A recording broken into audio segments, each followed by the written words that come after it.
Welcome to New Mexico Black Rifle Operators Union. I'm your host, Sean.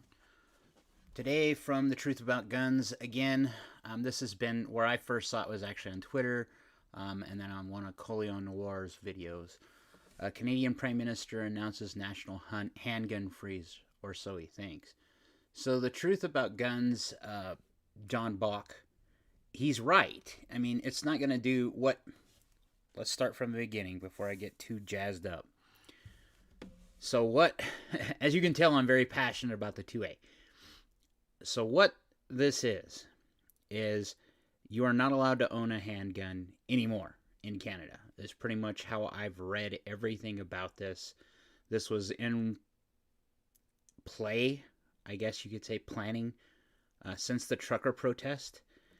And I think that the trucker protest really shook the government in Canada because they're Canadians are really, by and large, compliant. Most Commonwealth, if you don't know what a Commonwealth country is, anyone that was a former satellite of the UK, they're kind of, well, they would say more reasoned. I would say more pensive, more passive.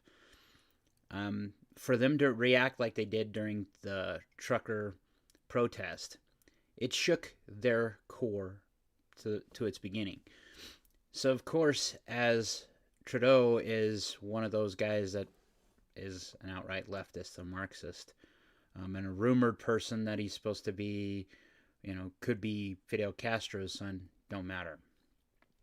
Either way, what he's done is effectively stopped legal gun ownership in Canada, or at least he thinks. Now, this article, as I was getting to, talks about 3D printed guns. Specifically pistol frames. That's now a thing. Technology has evolved as it should, and you can actually print multiple lower receiver frames now and order the rest of the parts. So it's the genie's out of the bottle. It has been for a long time. Mainstream media and the rest of the world is just now catching up. This type of technology has democratized violence 100%. The government doesn't have the sole monopoly on violence anymore. There was Print, Shoot, Repeat. I've mentioned him before on my podcast. Dude has shown pictures on Twitter of guys in foreign lands, I think Myanmar or someplace like that, where they're defending themselves with weapons that are being made in the makerspace.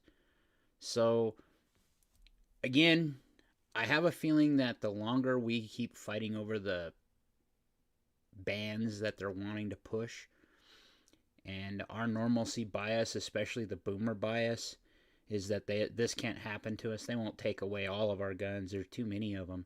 Well, they're trying to. And what they will do is they will make it illegal for you to purchase it, make it illegal for you to own it. But seeing as they can't do anything more than shut down gun stores at that stage, what they're going to do is if you get busted for anything, they're going to use that as an excuse to look and see if you have a firearm. If you have a firearm, then they're going to tack on all those extra jail sentences to your term and make you plead or make you pay restitution, or you'll spend forever in jail. It's 20 years for the Giggle Switch pack if you ever mess with that. So I would advise you, unless you have an SOT or know someone that can get you somewhere in there with the ATF that can get you said item, or you can't purchase one and go through the legal hoops because it's financially impossible, get you some fix by going to Battlefield Las Vegas. It's not worth the money. It's not worth the hassle of a jail sentence.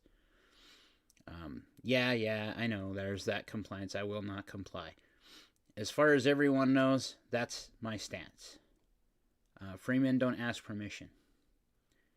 And I think that I've made it abundantly clear that the way around gun control is kind of the same way that happened with marijuana. Yes, I don't know. I'm still kind of up in the air to see if that's 100% a good thing. More freedom for me is always a good thing because of the libertarian part of me. I see it as a revenue stream. Again, I've talked about this, having experienced it, don't really care. But look at what happened, I don't know, 10 years ago, 15 years ago. There was a change where people in that community just quit caring. They just did what their thing. Government finally had to catch up and realize that they're not going to stop this because this isn't something that society has backed us on. I firmly believe that's the case with the Second Amendment, more so than I do anything else, is that you're just not going to get people complying. In New Jersey, how many magazines were turned in after their magazine ban? I think 3. I think the same amount can be said total for the federal bump stock ban. I think everyone in the 2A community is getting tired of the 1,001 cuts to get rid of our basic rights that were guaranteed by our founding fathers, to where they're just not going to listen anymore. Take the talk about banning AR-15s. Sounds great on paper, right? At least to the left. Except for there's enough of them in the United States that no one's just going to give them up. If that were the case, if we were all that compliant, all those gun buybacks, you would have gotten all of us to stand there and you would have been doing it for months, not just a day. Because there would have been that much backing for people to sell their guns.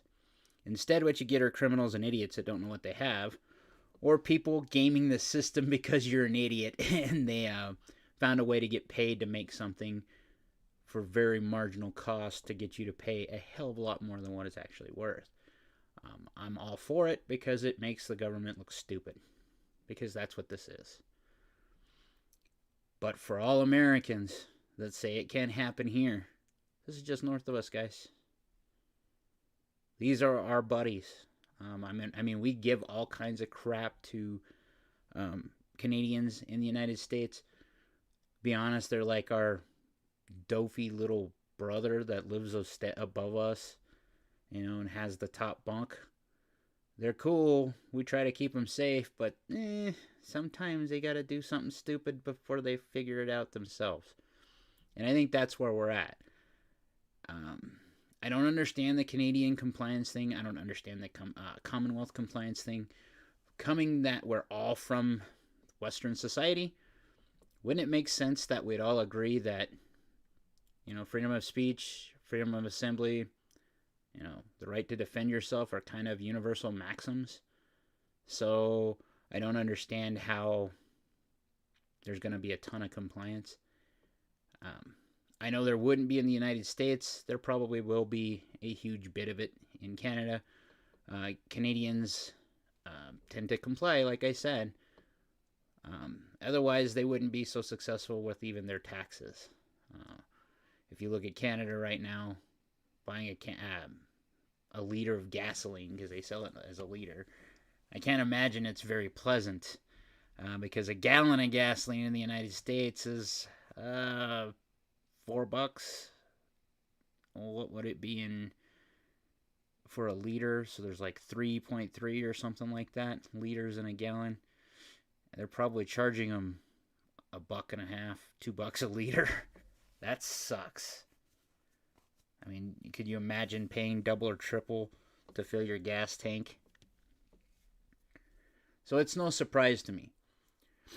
But Canada has long since fallen to the left. And I feel for all those really hardcore conservatives.